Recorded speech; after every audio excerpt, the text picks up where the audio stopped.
Muy buenos días a todos. Muchas gracias por acompañarnos.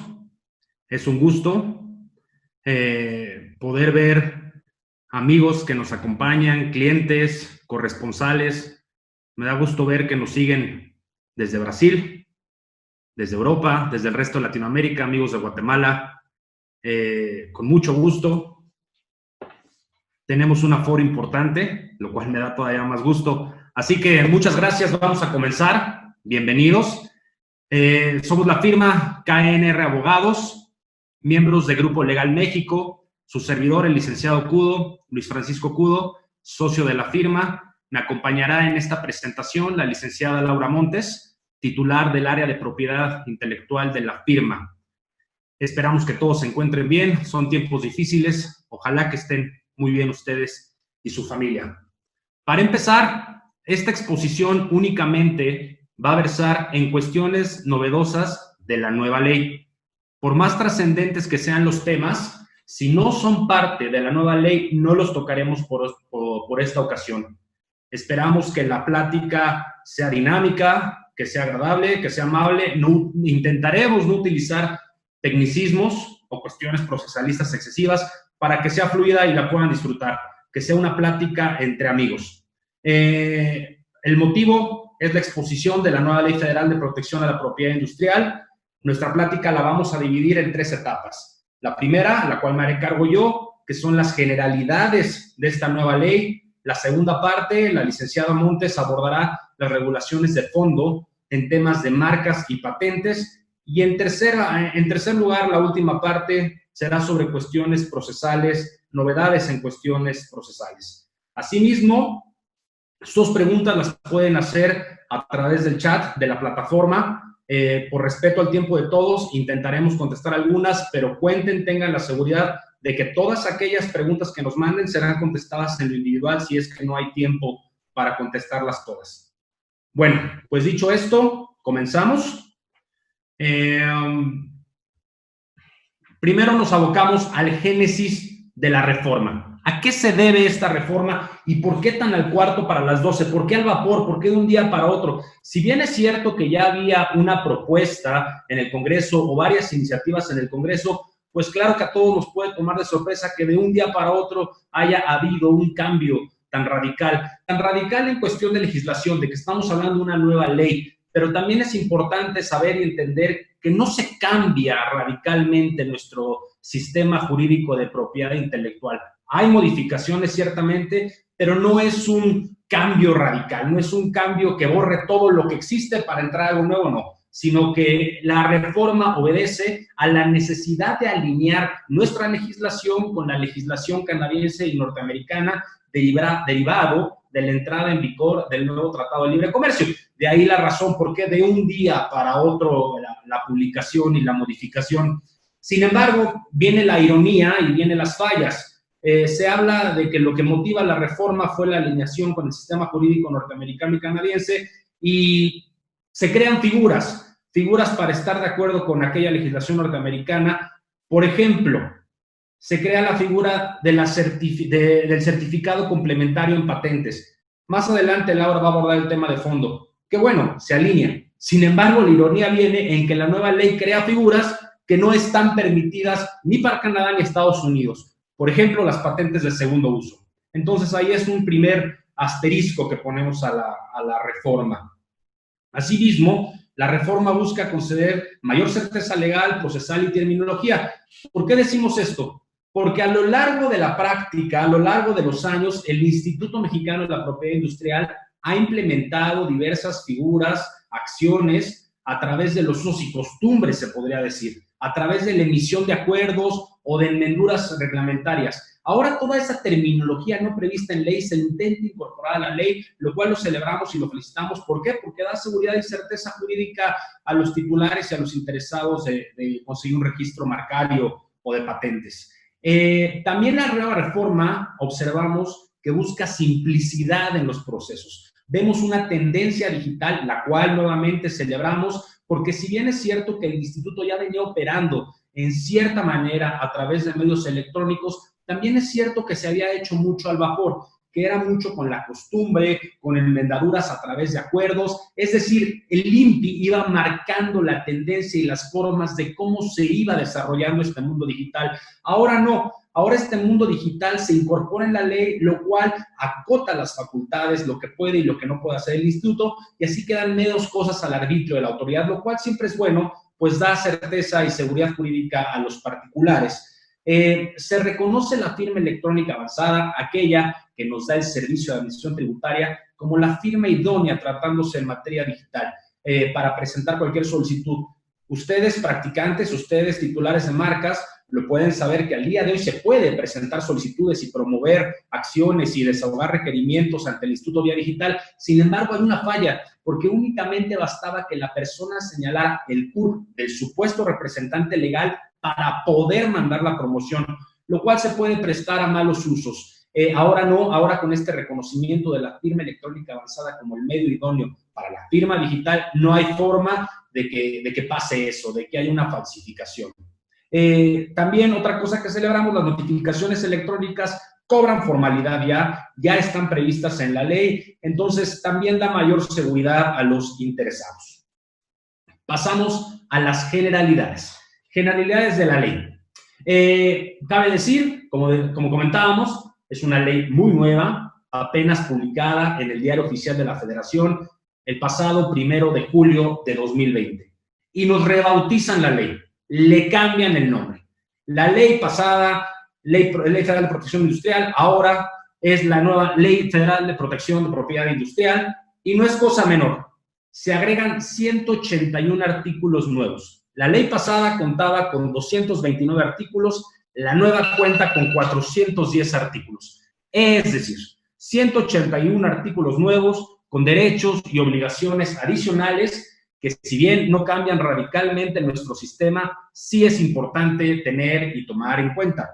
La ley, publicada el 1 de julio de 2020, va a entrar en vigor a los 90 días hábiles de su publicación. Esto es, el 5 de noviembre de 2020.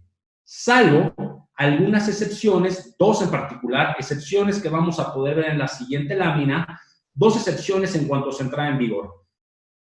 En esta lámina pueden observar las nuevas facultades del INPI, así como en las dos primeras un paréntesis con la letra E. Esa letra E es la que obedece a las excepciones de entrada en vigor.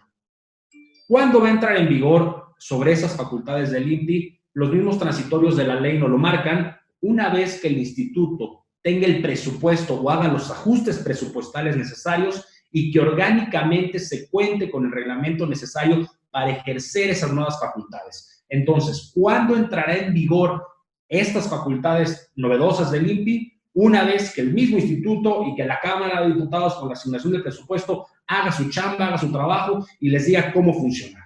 Ahora, ¿cuáles son estas nuevas facultades? Resaltamos las dos primeras de mayor interés e importancia. Uno, se le da y se le concede al Instituto Mexicano de la Propiedad Industrial el carácter de órgano fiscal autónomo, lo cual no es menor cosa, porque eso significa que ahora el instituto va a poder ir a requerir el pago directamente de las multas, de las sanciones económicas que impone. No habrá necesidad de mandarlas al Servicio de Administración Tributaria para que sea efectivo el cobro, sino que ahora directamente el instituto podrá hacerse cargo de esa ejecución de pago. Es decir, impone la multa el instituto, no se paga dentro del plazo de 30 días, al día 31 el instituto podría ir a tocarles la puerta y requerirles el pago. Y si no se hace ese pago, se puede comenzar con un procedimiento administrativo de ejecución en términos del Código Fiscal de la Federación. Esto es, que les embarguen bienes, o la nueva práctica de las autoridades fiscales que inmediatamente, sin preguntar, les embarguen las cuentas bancarias. Entonces, no es cosa menor porque la experiencia nos dice que el área de finanzas no necesariamente tiene mucha comunicación en lo que son los procedimientos de propiedad intelectual de las compañías. Entonces, ¿qué sucede? Si se impone una multa menor por parte del INPI, vamos a pensar una multa de no más de 9,000 pesos, una multa mínima de forma.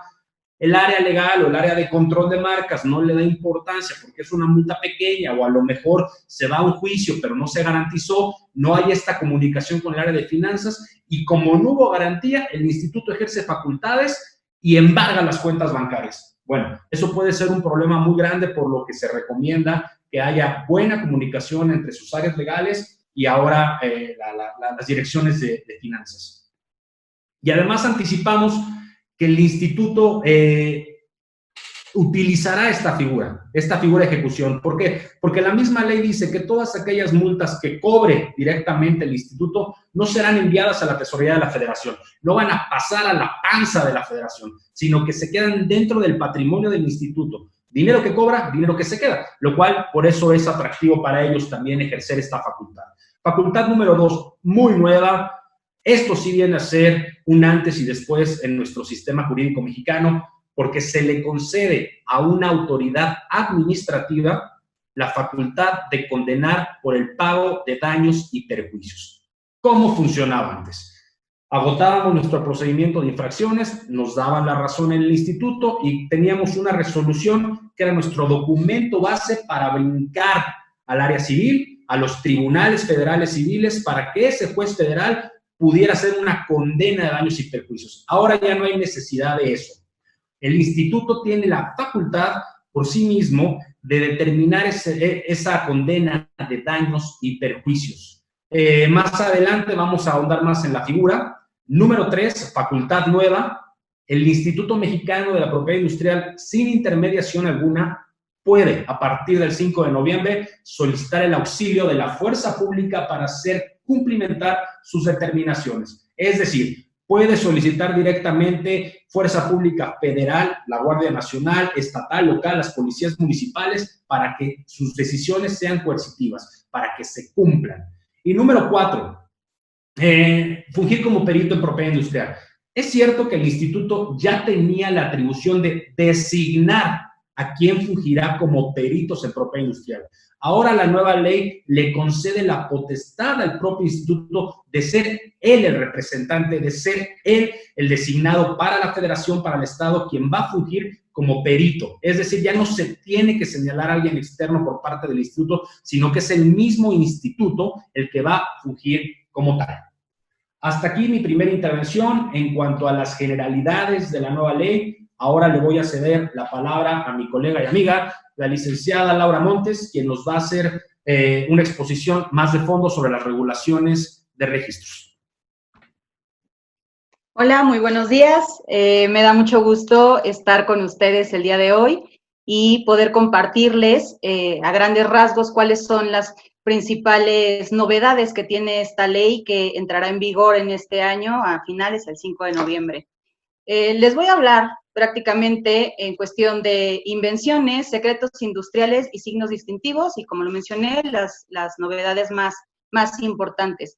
Empezando por las patentes de segundo uso, es un tema bastante, digamos, no novedoso, pero sí de bastante interés, toda vez que se discutió muchísimo en las cámaras sobre permitir esta nueva figura o bien eliminarla, y más aún porque tanto en Canadá como en Estados Unidos no permiten hacer este tipo de protección de patentes.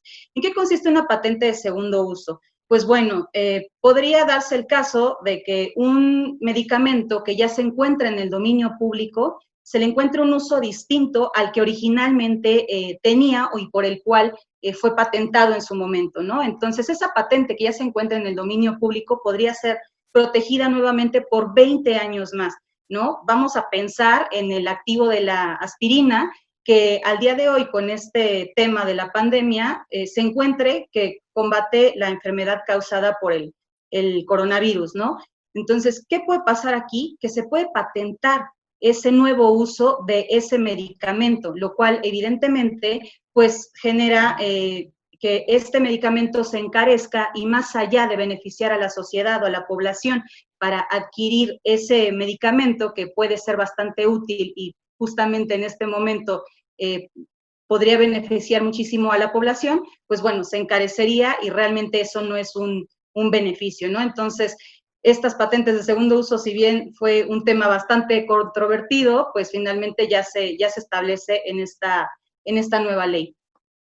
Un tema que es bastante importante es el de la cláusula volar, que ya se establece bien en nuestra nueva ley, que es derivado de uno de los artículos de contenidos en los ADPIC, y que prácticamente consiste en que un laboratorio farmacéutico podrá utilizar con fines experimentales alguna patente que al día de hoy se encuentre vigente.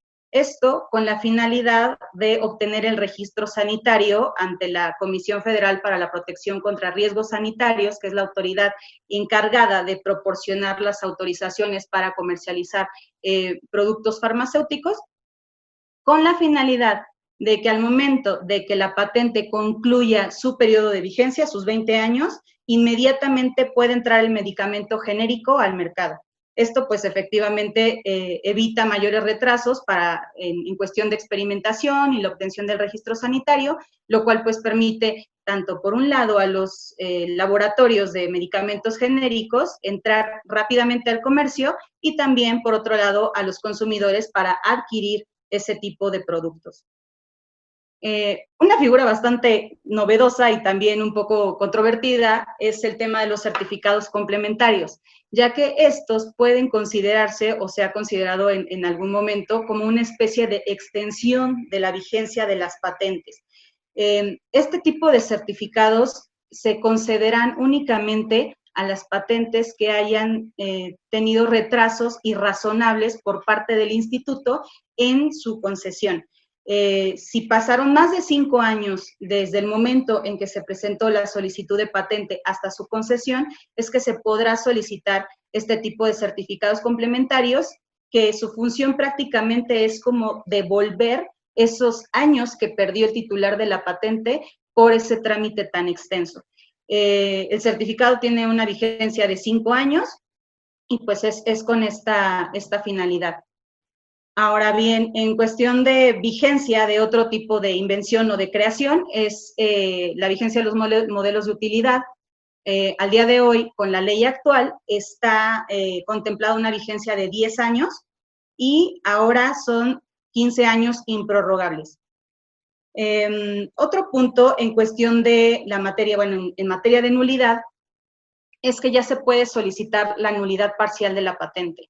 En este caso, si solamente se afecta en específico, por ejemplo, alguna reivindicación o bien que ya alguna parte de la patente que está protegida ya se encontraba en el dominio público y se protegió nuevamente, bueno, se podrá solicitar la nulidad y puede ser esta ahora en forma parcial.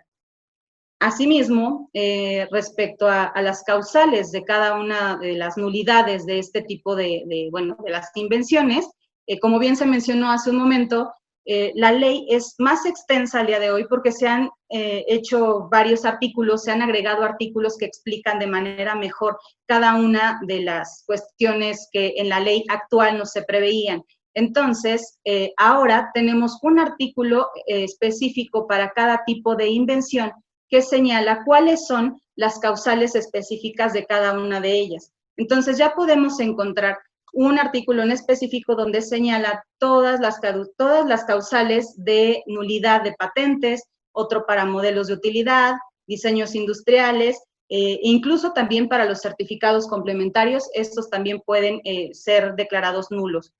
Y finalmente un tema que también es novedoso y también importante y que cabe resaltar es el plazo que se tiene para solicitar la nulidad de patentes.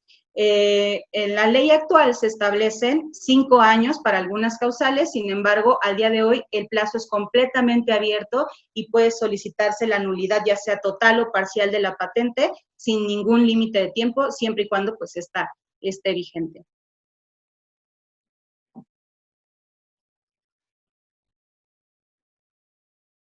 Ahora bien, respecto a los secretos industriales o lo que nosotros conocemos como el know-how, existen algunas particularidades como que se da una nueva definición del secreto industrial, pero esta está encaminada a una persona.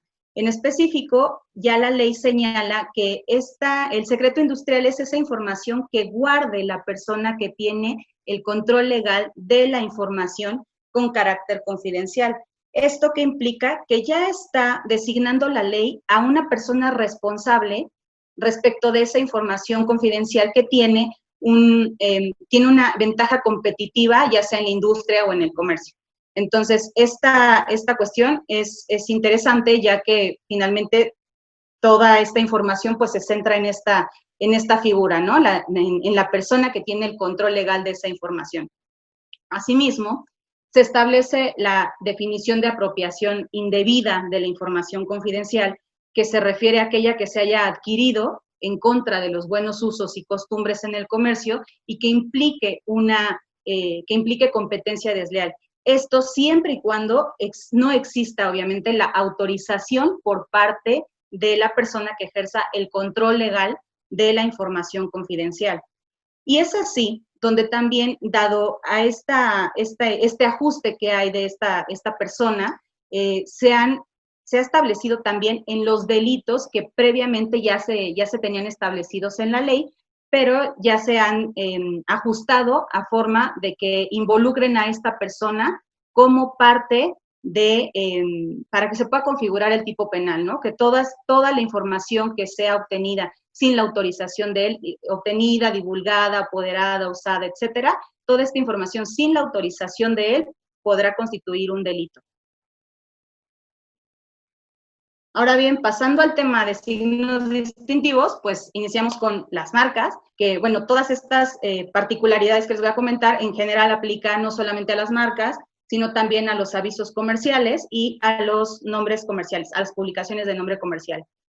En primer punto, tenemos de las nuevas solicitudes y renovaciones que se soliciten a partir del 5 de noviembre, deberá declararse en la solicitud que los productos o los servicios que se pretenden proteger están libres de engaño o mala fe. Esto no se refiere a la marca, no es que la marca se esté obteniendo de mala fe o que se vaya a declarar que la marca se obtenga de buena fe, no, se refiere en específico a los productos o los servicios. Esto lo que implica es que si alguno de estos productos o servicios contraviene alguna disposición, la que les sea aplicable, por ejemplo, en materia de alimentos, en materia de medicamentos, etcétera, la legislación que le aplique a ese producto o servicio, si es violada, por llamarlo de alguna forma, podrá declararse la nulidad del registro de la marca. Respecto a la coexistencia, que bueno, es un tema que en México pues realmente se permite desde el 2018, solamente se señala en la ley que está vigente que la coexistencia podrá ser entre marcas semejantes que pretendan aplicarse a productos o servicios similares respecto de marcas previamente registradas. Al día de hoy, con esta nueva ley, se señala que también la coexistencia podrá ser respecto de marcas idénticas, lo cual implica que el mercado pueda abrirse para aquellas otras empresas o personas físicas, morales, que quieran entrar o que requieran entrar al comercio, pues con esto se hace una mayor apertura. Aquí valdría la pena ver cuál va a ser el criterio del instituto, porque pues es conocido que en muchas ocasiones pues es cerrado en esa parte de la coexistencia. Sin embargo, pues ahora con esta modificación en la ley, pues bueno, hay una puerta abierta para poder entrar al comercio, si existe ese consentimiento por parte de los titulares, ¿no? Debe haber obviamente un consentimiento entre las partes para que puedan coexistir. No es algo que el instituto vaya a conceder de manera inicial, siempre debe existir el consentimiento de las partes a fin de que pueda haber esa coexistencia. Otro tema relevante es la vigencia de las marcas. Como sabemos, al día de hoy las marcas en México, su vigencia se empieza a contar a partir de la fecha legal o la fecha de presentación. Y ahora ya no va a ser así. Los 10 años de vigencia de las marcas comenzarán a correr a partir de su fecha de concesión. Respecto al principio de especialidad, cada vez se va haciendo más fuerte, porque la ley establece de manera específica que todas las marcas, avisos comerciales, protegerán específicamente los productos o los servicios que se señalan en el título. Entonces, ya desde el principio está señalando que no es una generalidad de productos que se pueda proteger, no es que se pueda proteger el class heading, deben ser productos o servicios específicos. Asimismo, se establece que en el título de registro podrá señalarse si este fue adquirido, si este fue otorgado por una distintividad adquirida. Con esto está reconociendo el instituto que se puede solicitar el registro de marcas que, si bien no tengan completamente esa característica de distintividad necesaria para ser concedida, pueda concederse el registro, ya que por el paso del tiempo ha adquirido esa distintividad, por el reconocimiento del público, etcétera. Entonces, esto también es interesante. Ahora bien, un tema que en el 2018 causó muchísimo revuelo y confusiones y etcétera, es el tema de las declaraciones de uso. Pues estas ya se establece también en la ley, reafirma esta figura, que les comento no es nueva, pero la reafirma en el sentido de que ya ya se establece en la ley cuáles son aquellos registros que efectivamente deben presentar una declaración de uso. En primer lugar, tenemos dos momentos en los que se debe presentar esta declaración. El primero es al tercer aniversario de su registro y el segundo es en el momento de su renovación. Ahora bien, ¿cuáles son los registros que deben presentar esa declaración de uso? Pues bueno, para eso tenemos una fecha clave que es el 10 de agosto de 2018. Todos aquellos registros que hayan sido concedidos a partir del 10 de agosto de 2018 deben presentar su declaración de uso al tercer aniversario de su registro. Y todos los que hayan sido concedidos un día antes, esos no es necesario presentar la declaración de uso respecto a sus 3 años. En cuanto a la renovación, todos los registros que deban renovarse, o bueno, que ya se renovaron a partir del 10 de agosto, deben presentar también esa declaración de uso. Aquí el tema importante es que se debe señalar realmente cuáles son los productos o los servicios en los que se ha declarado el uso. La ley, esta nueva ley, establece que debemos señalar en específico en los que sí se ha usado efectivamente la marca, lo cual implica incluso que podamos limitar esa protección del registro. Por ejemplo, si tengo una marca que tiene, no sé, 50 productos protegidos y resulta que solamente yo he usado la marca para 5, pues se tendría que señalar en la solicitud únicamente esos 5 productos en los cuales yo utilicé la marca a fin de declarar el uso efectivo de ella, ¿no? Entonces, es un tema ahí delicado porque pues finalmente se estaría limitando la protección que se tiene actualmente de los registros de marcas y pues podría resultar en algún momento perjudicial para el propio titular, ¿no?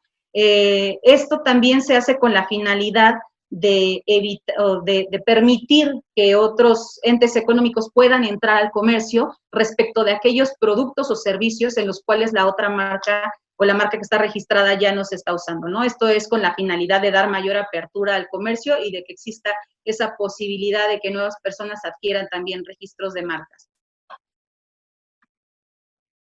Y bueno, esto también va de la mano con el tema de la caducidad. Si no se presenta esta declaración de uso en el tiempo establecido, la marca va a caducar sin necesidad de que el instituto se pronuncie al respecto. Es decir, si cumple mi marca al día de hoy, bueno, al día de hoy no, pero en el 2021 cumple 3 años de haber sido concedido el registro y no se presenta la declaración de uso, el instituto no nos va a enviar ningún aviso, no nos va a mencionar absolutamente nada, no nos va a requerir nada de eso, simple y sencillamente la marca va a caducar de pleno derecho, sin necesidad de ninguna declaración. Asimismo, pues tenemos la figura de la caducidad parcial, que es otra cuestión novedosa, ya que esta podrá ser declarada en un procedimiento administrativo de caducidad, siempre y cuando no se acredite el uso de todos los productos de ciertos productos en la marca. Es decir, sí, igualmente, si yo tengo 10 productos protegidos y solamente acredito el uso en uno solo, la marca va a persistir o va a permanecer registrada para ese producto y todos los demás me los van a eliminar. Entonces, esta figura anteriormente no se tenía prevista, con que se declarara el uso de unos cuantos productos ya era más que suficiente para mantener vigente el registro, pero al día de hoy pues ya existe esa posibilidad de que se caduque la marca de forma parcial, y por esto es importante tomar en cuenta todas aquellas acciones o realizar todas aquellas acciones que permitan demostrar en algún momento que la marca está siendo usada correctamente para evitar ese tipo de caducidades. Un tema importante que no mencioné ahora que estaba hablando de las declaraciones de uso es que no es necesario presentar ningún tipo de prueba para acreditar el uso de la marca, ¿no? Pero sí es importante contar siempre con ese respaldo documental de que la marca se está usando, ya que puede existir un procedimiento de caducidad en el que debamos presentar pruebas de uso y realmente la declaración de uso no blinda a la marca contra la caducidad. Esto es meramente un trámite que se presenta para conservar los derechos de los registros, pero eso no significa que estemos blindando a nuestra marca de una caducidad.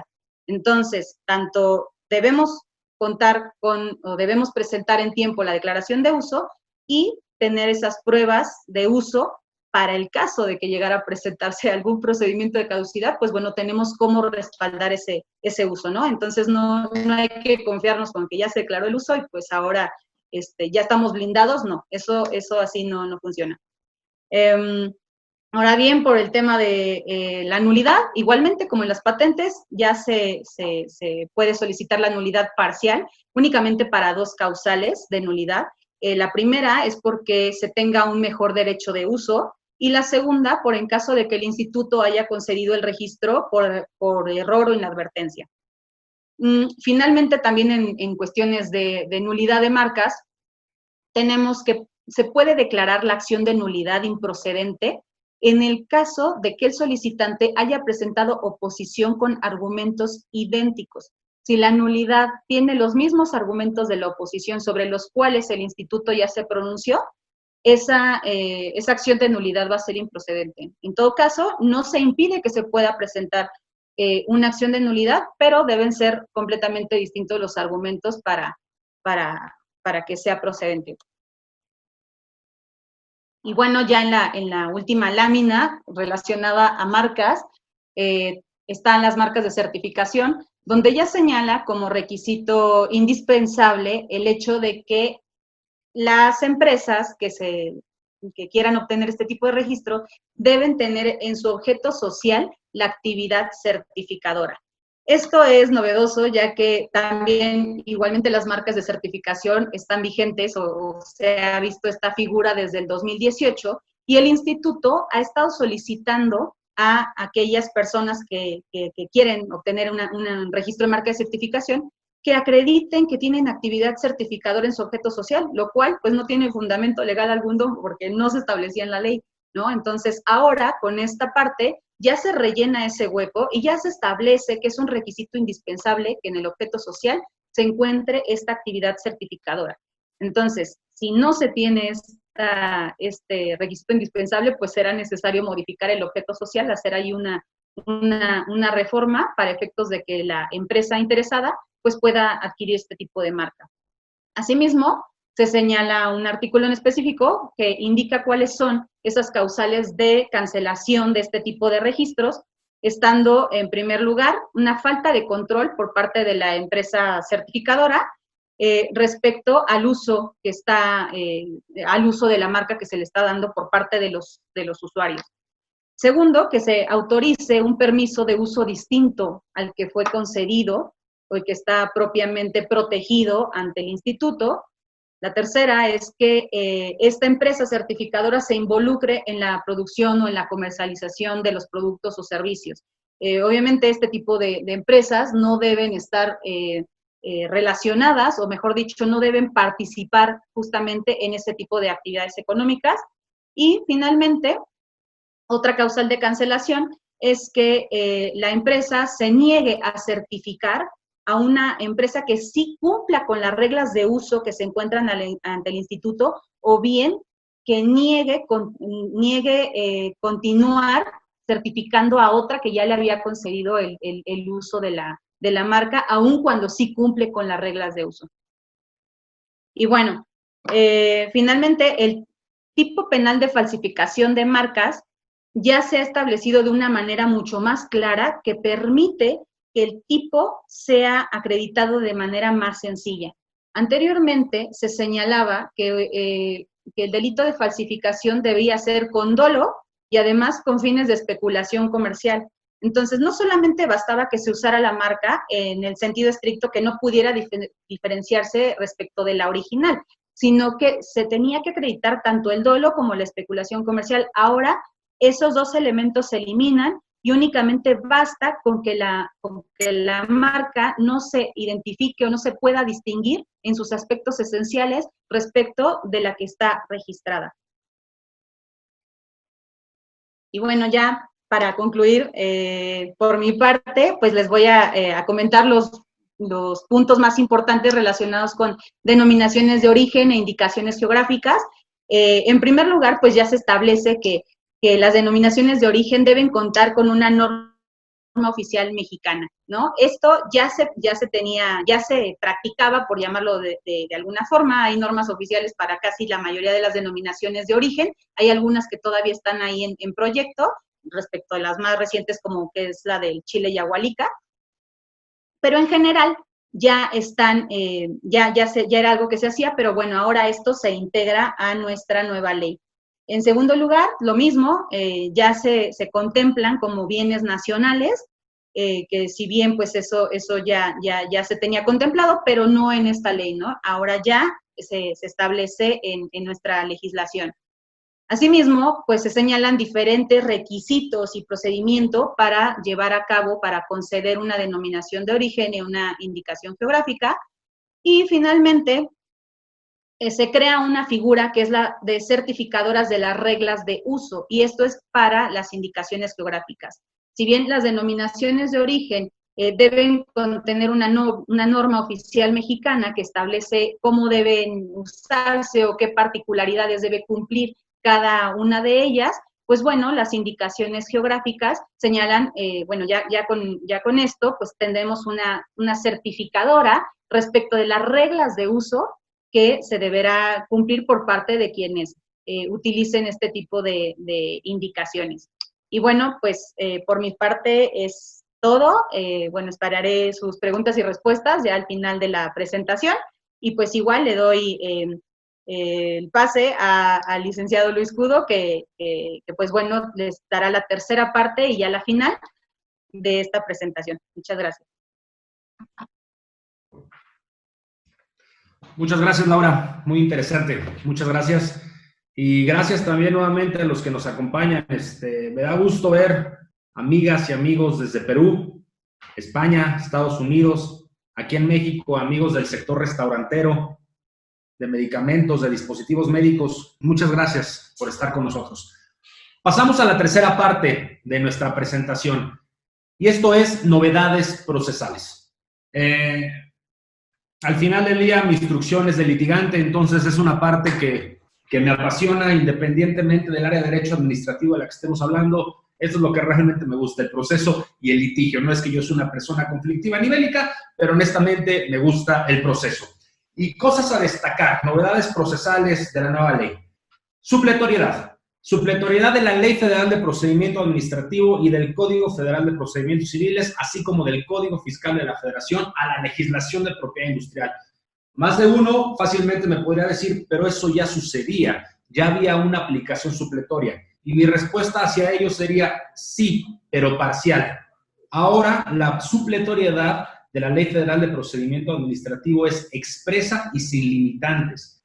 Antes, en la ley pasada, todavía vigente, pero me referiré como ley pasada, únicamente la supletoriedad obedecía a las visitas de inspección. Ahora no. Ahora, toda la actuación del instituto está regulada supletoriamente por la Ley Federal de Procedimiento Administrativo, y eso no es cosa menor, porque ahora el instituto, como autoridad administrativa, está sujeta a todas las formalidades procesales que marca esta ley. Es decir, muchas veces, sin crítica para nada a nuestras autoridades del instituto, que además son buenos amigos, muchas veces se regían su actuación por lo que creían conveniente, por sus usos y costumbres. Ahora, por más bien que haya funcionado ese sistema en su momento, ahora ya no se podrá, sino que estarán completamente sujetos a las reglas que marca la Ley Federal de Procedimiento Administrativo.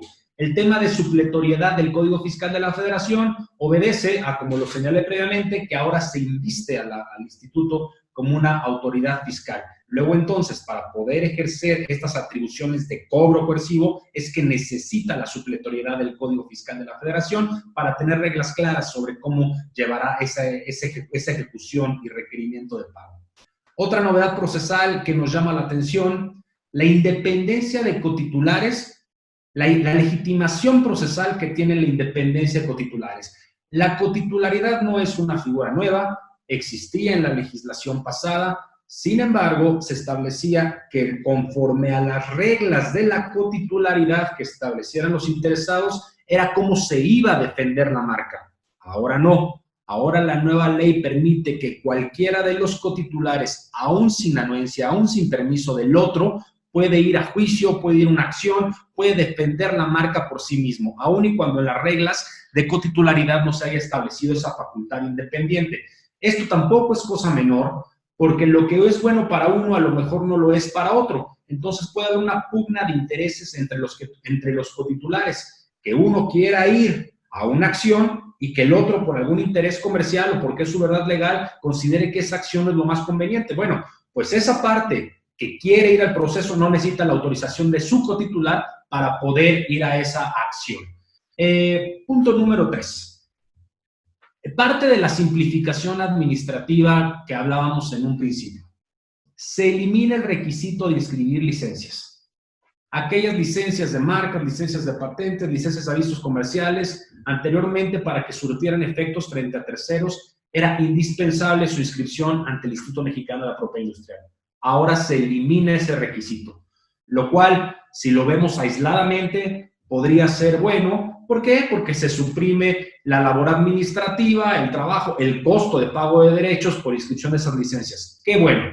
Pero nuestro sistema jurídico no lo podemos ver aisladamente sobre un área de especialidad, sino que, incluso aprovecho el comercial, creo que una de las fortalezas de nuestra firma es que podemos cerrar el círculo al tener varias áreas de especialidad para poder hacer un análisis completo.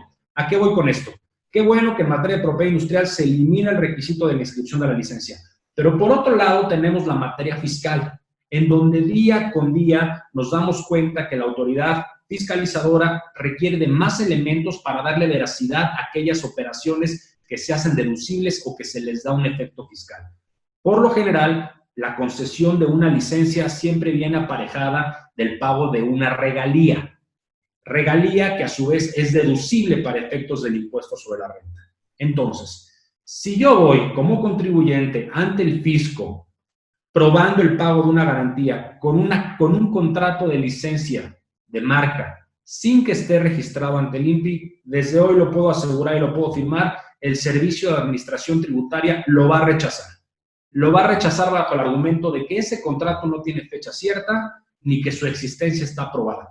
Que se puede presumir que el contrato se haya elaborado en fecha posterior a lo que se dice que realmente fue la operación. Entonces, para darle certeza, fecha cierta a ese contrato, dos recomendaciones. O seguimos inscribiendo las licencias ante el Instituto Mexicano de la Propiedad Industrial y así ya no puede rechazarlo el Servicio de Administración Tributaria, o bien ese contrato de licencia de marcas, darle fe pública, protocolizarlo ante un fedatario público. En la siguiente lámina,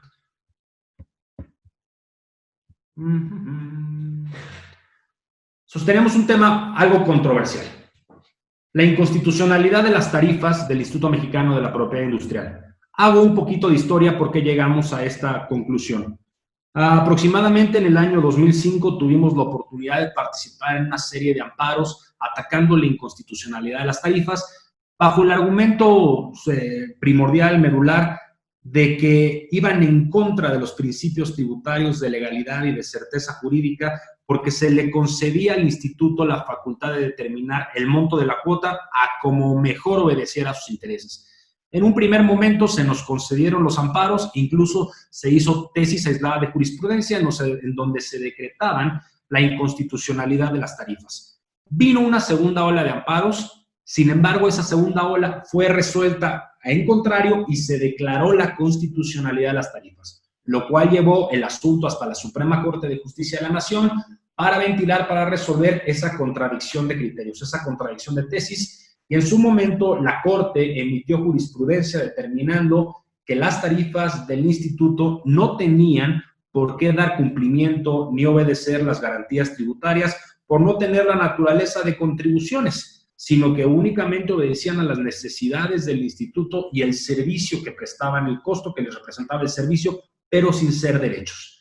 Entonces, a partir de ese momento, el instituto ha hecho una publicación hace más de 20 años sobre la creación de las tarifas y año con año, periodo con periodo, lo que ha hecho es irlas actualizando en cuanto a su monto.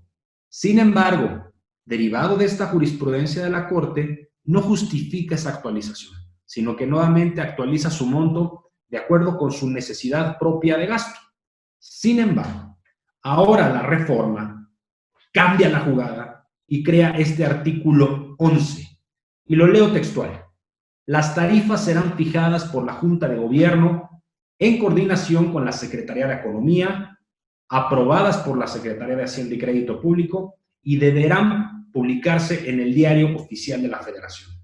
Además, para arribar a su monto, ya no podrá el instituto estimar cuánto es lo conveniente o cuánto es lo que cree que debe cobrar, sino que hay variables económicas que deben tomarse en cuenta para determinar esa actualización, que son los costos en que incurre el instituto por la prestación de servicios, la inflación, tiene que tomar a cuenta el Índice Nacional de Precios al Consumidor. Asimismo, debe de considerar que los montos de las tarifas permitan al menos la recuperación de los costos indispensables para la funcionalidad del instituto. Y por último, muy importante, debe de hacer un estudio, un análisis comparativo de competitividad de las tarifas mexicanas con las del resto del mundo. ¿Para qué? Precisamente para que nuestras tarifas sean competitivas. Regreso al tema de la inconstitucionalidad. Hoy por hoy tenemos tarifas que fueron fijadas bajo la estimación del instituto. Si esas tarifas subsisten el 5 de noviembre del 2020, consideramos que estas son inconstitucionales por no estar sujetas al texto normativo de la ley, en donde ya establece ciertas reglas para determinar su monto. Si no hay cambio en ese acuerdo de actualización de tarifas, estas no van a estar acordes con los requisitos del artículo 11, porque en su momento fueron determinadas a como mejor pareció para el instituto. Ahora, si sí hay un cambio, si hay un nuevo acuerdo de tarifas entre la fecha de hoy y el 5 de noviembre, bueno, esas tarifas ya no van a poder ser determinadas como lo hacían antes, sino que ahora deben de ser acordes con estas nuevas reglas.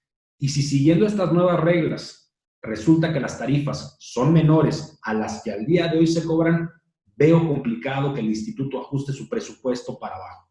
Lo veo muy complicado.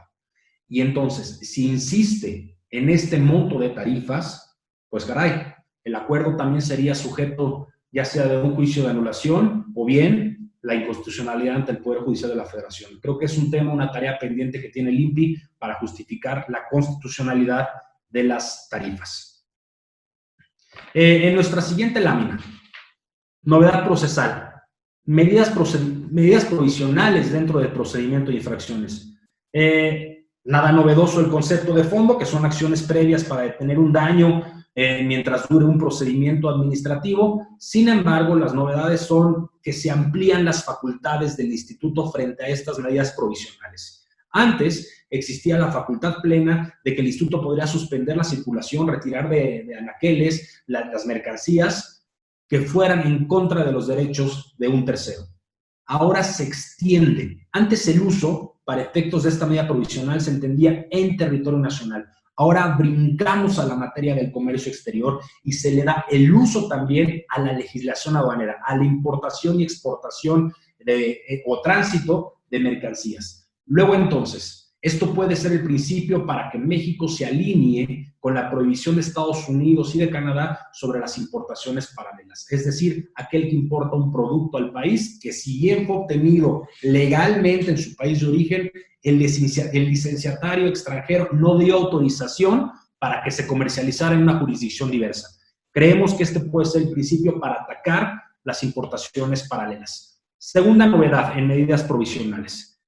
Ahora el INPI tiene la facultad de ordenar al presunto infractor o a terceros que se suspenda, que se bloquee, que se remueva contenido de medios virtuales digitales. Es decir, el Instituto Mexicano puede agarrar cualquier plataforma de comercialización de bienes por parte de terceros y decir, ese producto, por X o Y razón, estimo que infringe derechos de propiedad industrial y puede ordenar directamente que se baje antes de concluir el procedimiento, únicamente como medida provisional. Otra novedad. Ahora el INPI puede determinar de oficio estas medidas provisionales. Y no nada más es la facultad de determinar de oficio, sino cuando lo haga, se exime al favorecido de garantizar el daño del infractor. Antes, para que nos consideraran una medida provisional, siempre el instituto nos pedía garantizar el posible daño que le causábamos a aquel que le deteníamos sus mercancías. Ahora ya no. Ahora el INPI, si hace esa medida de oficio, exenta al interesado de garantizar el daño. Otra novedad, y creemos que muy importante y en gran parte obedece a los criterios jurisprudenciales que se han emitido en la materia. El instituto tiene la obligación de analizar la apariencia del buen derecho al momento de considerar estas medidas provisionales.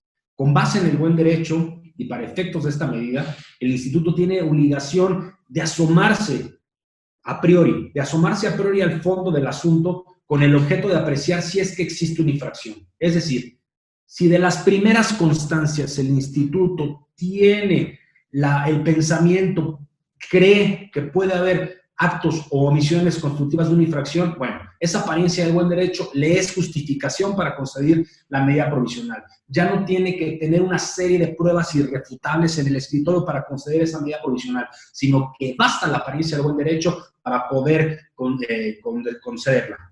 Y por último, novedad en medidas provisionales. Si es que hubo un aseguramiento de mercancías y una vez determinada la infracción, ahora las partes pueden conciliar sobre el destino de esos bienes asegurados. Antes, forzosamente iban a destrucción. Ahora, infractor e interesado pueden llegar a un convenio de qué hacer con esas mercancías aseguradas después de la infracción. Un poco demagógica la figura, porque yo les pregunto a ustedes como titulares de marcas importantes, si tuve un incautamiento de productos pirata, de productos falsos, ¿para qué los quiero de vuelta? ¿Me voy a poner a venderlos? Por supuesto que no. La ley también me da la facultad de donar. Yo como empresa AAA me voy a sentir cómodo donando productos pirata a mi nombre, tampoco lo veo. Entonces, ¿para qué ejerzo esa facultad de quedarme yo con los piratas? Mejor que se lo quede el instituto y que corra a cargo del instituto del infractor los costos por la destrucción. Nueva figura. Nueva figura en cuanto a las reglas, porque realmente ya existía la conciliación. La conciliación la creaba la ley antigua, pero únicamente decía que el instituto tenía la obligación de siempre encomendar a las partes, tratar de que llegaran a un acuerdo. Pero el instituto necesitaba armas, necesitaba dientes para esa conciliación, porque la ley únicamente decía, es obligación del instituto velar por la conciliación de las partes, pero el instituto válidamente volteaba y decía, ¿y cómo le hago si no tengo reglas de cómo ejercer la figura? Bueno, ahora en la nueva ley se establecen claramente estas reglas para la conciliación. Básicamente, una vez iniciado el procedimiento de infracciones, la parte interesada en conciliar debe de presentar una solicitud junto con una propuesta conciliatoria. Esa propuesta conciliatoria se corre traslado a la contraparte, la cual tiene 5 días para actuar, ya sea aceptándola, negándose, incluso si no contestan, la ley dice que si no contestas, se tiene por negada la propuesta conciliatoria, o bien formular una contrapropuesta. Y en este caso, cuando haya una contrapropuesta, el Instituto Mexicano de la Propiedad Industrial va a llamar a reuniones de conciliación. ¿Para qué? Precisamente para un estilo como lo hace el día de hoy la Profeco, la Procuraduría Federal del Consumidor, para que las partes se sienten y empiecen a negociar hasta llegar a un acuerdo conciliatorio.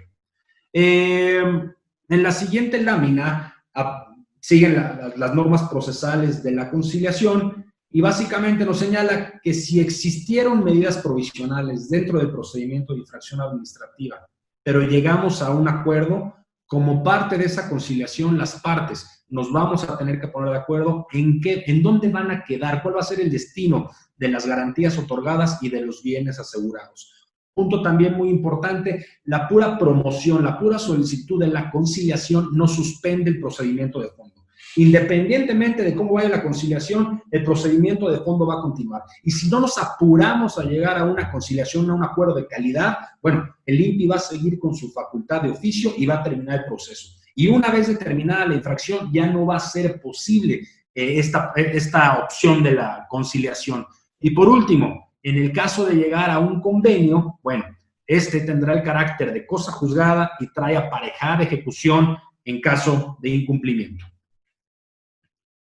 Al principio señalaba que una de las nuevas facultades que más nos llaman la atención, nada más y nada menos, es que se le concede a una autoridad administrativa la atribución de poder condenar por daños y perjuicios. Textualmente, para quien quiera consultarlo, la facultad está en el artículo 5, fracción octava de la ley, en donde se establece la facultad de condenar al pago de los daños y perjuicios causados al titular afectado dentro de un procedimiento de declaración administrativa. Claro que esto sí es una figura que viene a simbrar el sistema jurídico mexicano, muy novedosa, porque como decía, se le concede a una autoridad administrativa la atribución de poder condenar a un particular por daños y perjuicios, cuando hasta antes eso correspondía a la autoridad judicial. Antes teníamos que agotar el procedimiento de infracciones en el instituto y con base en la resolución que en su caso se emitiera, teníamos que brincar al escenario judicial. Ahora no. Una vez con la resolución administrativa que determine una infracción, puedo acudir ante el propio instituto para que sea el instituto quien condene por daños y perjuicios. Muy importante, es una vía optativa. La ley no nos marca que tenemos que agotar forzosamente esa vía ante el INPI, sino que es optativo para el interesado acudir en la vía administrativa ante el propio instituto o directamente ir al Poder Judicial. Hoy, dar una recomendación no podemos, porque nadie sabe todavía cómo va a actuar el instituto en esta condena de daños. Si el instituto, la lógica nos dice, si el instituto ya trae el antecedente del asunto, bueno, su actuación tiene que ser más rápida que la de un juzgador que tiene que empezar desde cero con el análisis del estudio. Si la condena que en su caso haga el instituto es acorde con el daño, bueno, pues será una opción buena de ejecutar. Si empiezan a determinar condenas muy por debajo del daño, pues será indispensable continuar con la vía judicial. Importante, se trata de una vía incidental y posterior a determinada la infracción. Y el interesado cuenta con 2 años para ejercerla. 2 años contados a partir de que la resolución de infracción administrativa queda firme. Eso es muy importante y se debe tener en cuenta. Una vez que el instituto determina la resolución de infracciones, esta no se encuentra firme. Como lo dijimos, ahora aplica supletoriamente la Ley Federal de Procedimiento Administrativo. Entonces, en contra de esa resolución de infracciones, el afectado puede promover un recurso de revisión en el plazo de 5 días. E incluso si la resolución no le es favorable, después puede ir a juicio de anulación ante el Tribunal Federal de Justicia Administrativa en 30 días. Y si la sentencia del tribunal no le es acorde, puede ir a un amparo directo. E incluso, si el abogado es bueno, como espero que ustedes nos consideren a nosotros, si el abogado es bueno, pues puede abrir ahí la forma de irse hasta la Suprema Corte de Justicia de la Nación. ¿Qué quiero llegar con esto? Que una resolución del INPI que determine una infracción administrativa puede quedar firme hasta en un plazo de 2 a 3 años. Y hasta que quede firme es cuando comenzarán a correr esos 2 años para la prescripción. Esta vía, al ser incidental, únicamente es un proceso de cuantificación. El instituto ya no va a verificar si se tiene o no se tiene la razón, sino que con base en lo previamente resuelto, es decir, que ya existió una infracción administrativa, con base en esa determinación es que el instituto únicamente se va a abocar a cuantificar el daño.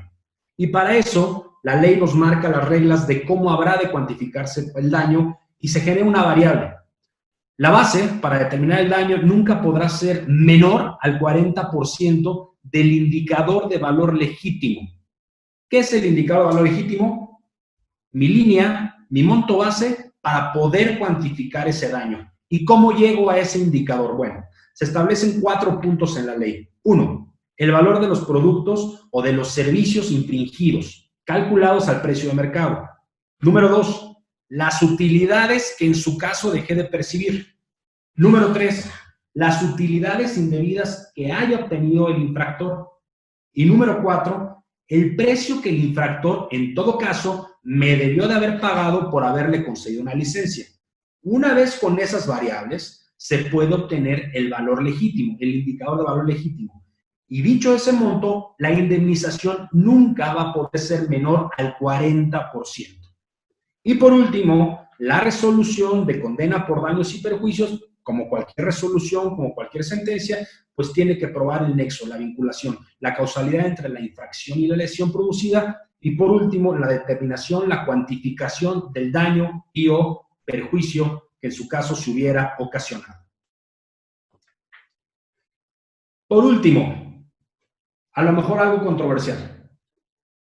No tenemos la razón absoluta, pero nuestro razonamiento nos dice que esta nueva ley puede tener un vicio importante de inconstitucionalidad por ser retroactiva. ¿A qué me refiero? Llegado el 5 de noviembre, cuando entre en vigor esta nueva ley, la realidad de los titulares de marcas o de los que pretenden obtener un registro o una patente será que hay 3 marcos jurídicos vigentes en ese momento, el 5 de noviembre. Los registros concedidos antes del 10 de agosto de 2018, que para nada tenían que probar ni declarar el uso. Los registros concedidos después del 10 de agosto de 2018 y hasta el 4 de noviembre de 2020, una nueva situación jurídica en donde ya se involucra la declaración y la prueba de uso.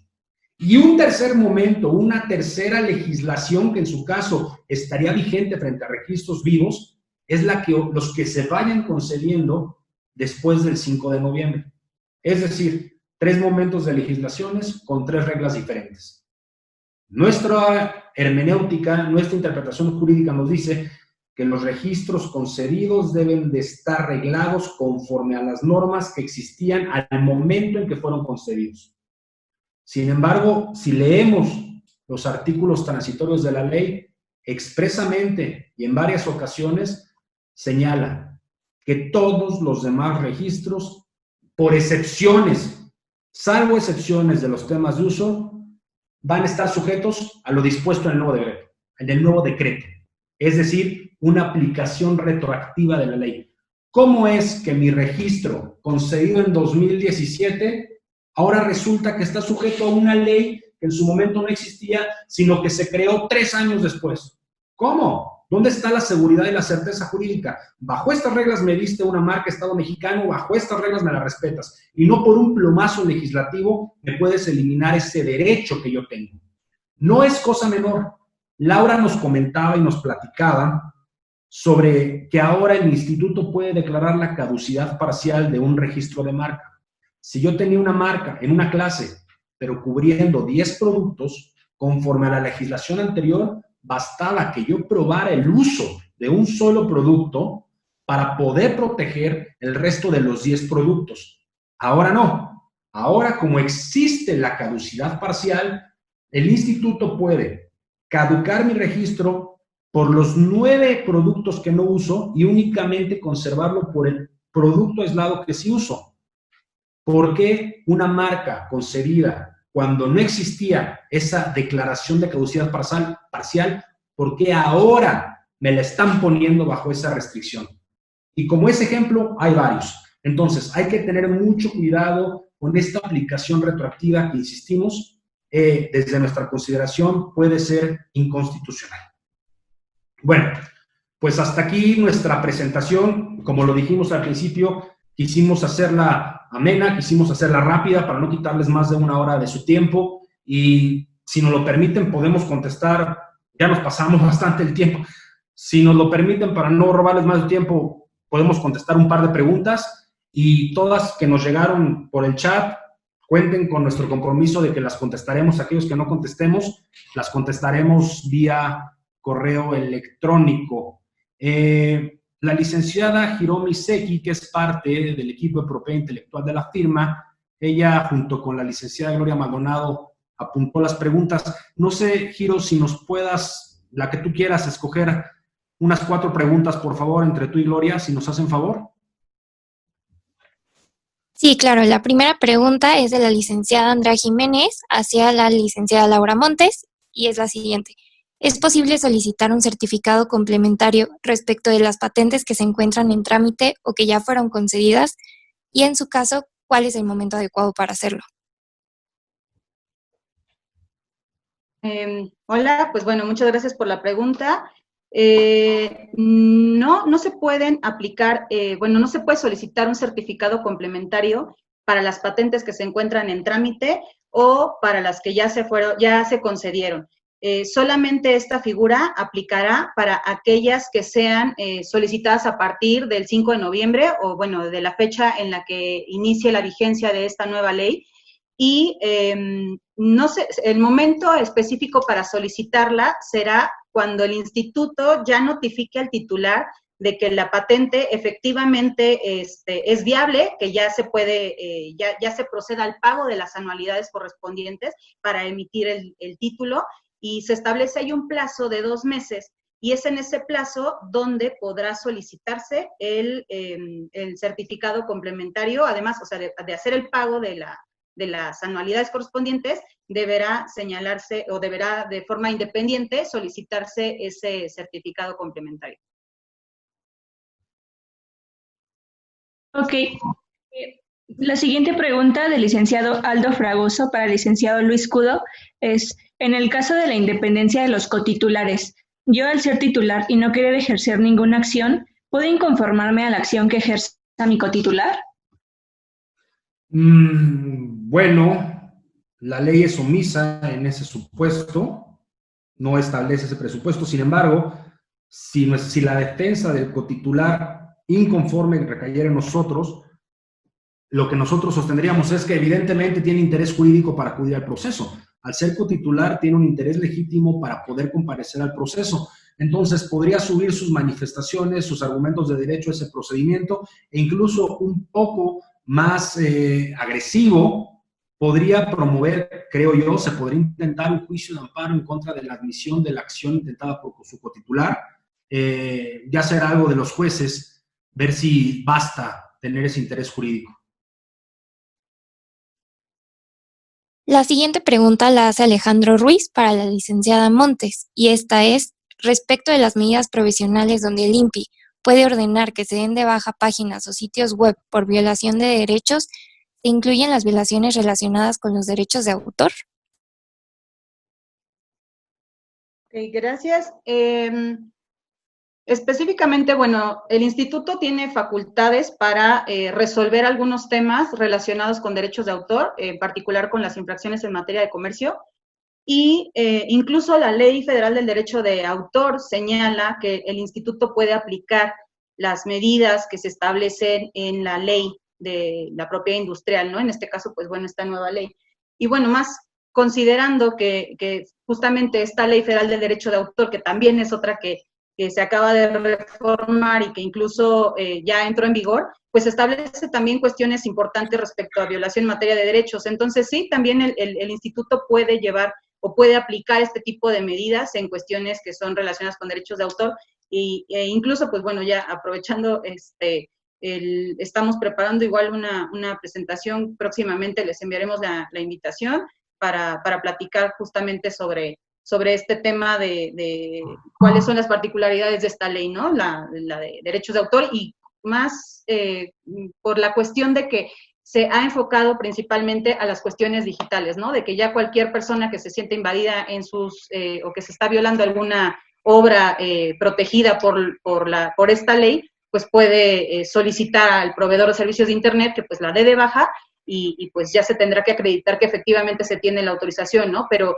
volviendo a la pregunta y en específico a que si se podrán aplicar este tipo de medidas provisionales en ese tema, sí se pueden aplicar, porque pues así ambas leyes pues así lo establecen. Ok, la siguiente, Sofía Ramírez, para el licenciado Luis Cudo, es ¿qué puedo hacer en contra de la inconstitucionalidad de la retroactividad de la ley? Bueno, primero tiene que haber un acto de aplicación para poder hacer algo. Consideramos que en dado caso se tendría que ir a un juicio de amparo, dándole una óptica heteroaplicativa a esta retroactividad. Creemos que necesitamos un acto de autoridad por parte de la autoridad para poder acudir a ese juicio de amparo. La simple entrada en vigor no lesiona los derechos, porque la pura entrada en vigor no te retira nada que ya tengas de los registros pasados, o hablando de las tarifas, sino que se necesita un acto expreso por parte de la autoridad, y a partir de ahí se puede acudir al juicio de amparo en un plazo de 15 días. Si alguien está en este supuesto, es muy importante que lo tengan en mente. Solamente one shot, una oportunidad, Si el primer acto de aplicación lo consentimos, válidamente en un segundo de juicio de amparo nos lo pueden sobreseer por haber consentido los actos previamente. Entonces, quien crea que va a ser vulnerado en sus derechos por esta aplicación retroactiva o por la inconstitucionalidad de las tarifas, creemos conveniente que lo anoten en su agenda, que derivado después del primer acto de aplicación únicamente se cuentan con 15 días para intentar el juicio de amparo. Bueno, por la hora, hay más preguntas. Vi que levantaron la mano algunos participantes, nos disculpamos. Insisto, a todos los vamos a contactar directamente para poder solventar sus dudas. Y últimamente, nada más nos queda darles las gracias por su participación, desear que todos estén bien, que tengan mucha salud.